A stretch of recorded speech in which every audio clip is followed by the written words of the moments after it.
Hi, എല്ലാവർക്കും നമസ്കാരം. ഇന്നത്തെ വീഡിയോ എന്ന് പറയുന്നത് നല്ല സന്തോഷമുള്ളൊരു വീഡിയോ ആണ്. അപ്പോൾ നമ്മൾ പേരൂരിൽ നിന്ന് വരുന്ന വഴിക്ക് കൊച്ചു കൂട്ടുകാരുടെ ഒരു കുഞ്ഞ കട കണ്ടു. അപ്പോൾ എന്താണെന്നറിയാൻ വേണ്ടി ഞങ്ങൾ അവിടെ ഇറങ്ങി.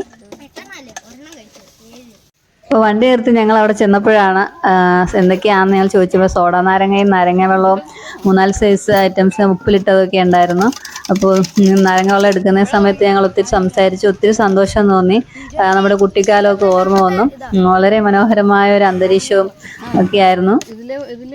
അപ്പോൾ അവിടെ ഉണ്ടായിരുന്ന ഉപ്പിലിട്ട ഐറ്റംസ് എന്ന് പറയുന്നത് മാങ്ങ, ജാതിക്ക, ഓലോലിക്ക, പിന്നെ ഏറ്റവും ഹൈലൈറ്റ് ആയിട്ടുണ്ടായിരുന്നത് വാഴപ്പിണ്ടി ആയിരുന്നു. ഞങ്ങൾക്ക് അത് ഒരുപാട് ഇഷ്ടപ്പെട്ടു. ഞങ്ങൾ ആദ്യമായിട്ടാണ് അത് ടേസ്റ്റ് ചെയ്തത്. അപ്പോൾ ഞങ്ങൾ ഓരോ ഐറ്റംസും ടേസ്റ്റ് ചെയ്തു. അപ്പോൾ വാഴപ്പിണ്ടി ഉപ്പിലിട്ടത് ആരാണ് ഉണ്ടാക്കി തന്നതെന്ന് ചോദിച്ചപ്പോൾ അമ്മുമ്മയാന്ന് പറഞ്ഞു. ഞാനും ഹസ്ബൻഡും ആദ്യമായിട്ടാണ് അത് ടേസ്റ്റ് ചെയ്യുന്നത്. എന്തായാലും വാഴപ്പിണ്ടി ഉപ്പിലിട്ടത് കിടുവായിരുന്നു. അപ്പോൾ ഇന്നത്തെ ജനറേഷൻ എന്ന് പറയുന്ന മൊബൈലിന് അഡിക്റ്റ് ആണല്ലോ. അതിൽ നിന്ന് വ്യത്യസ്തമായി ചിന്തിച്ച ഈ കൂട്ടുകാർക്ക് 1000 അഭിനന്ദനങ്ങൾ.